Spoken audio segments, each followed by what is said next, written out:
Hi guys, good morning.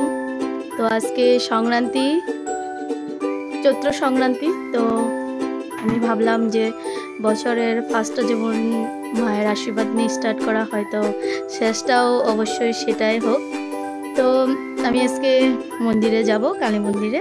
তো চলো ঘরের পূজাটা দিয়ে নিই, দেওয়ার পরে মন্দির করে ঢুকে পড়েছি মানে কি, আমি প্রায় ঘর টর মুছে বাসন টাসন ধুয়ে ঠাকুরের সব কিছু সাজিয়ে নিয়েছি। ফট করে মনে পড়লো না আমি একটু ব্লগ শুরু করি। আমার ভোলে বাবা পুজো দেওয়া শেষ, চলো এখন মন্দিরের জন্য রেডি হয়ে নিই। হ্যালো গাইস, আমি রেডি হয়ে নিই, ড্রেস পরে নিই, তারপরে তো গাইস আমার ড্রেস পরা শেষ, একটু কাজল করে নেবো, অন্য কিছু পারফিউম লাগিয়ে নেবো। বন্ধুরা আমি বেরিয়ে পড়বো, চলো। তো আমরা টোটো করে বেরিয়ে পড়েছি।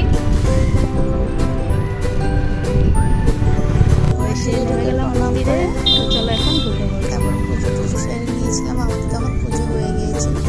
তারপর একটু সময় ওয়েট করছিলাম, ভাবলাম একটু ভোলে বাবা কেউ তোমাদেরকে দেখিয়ে দিই।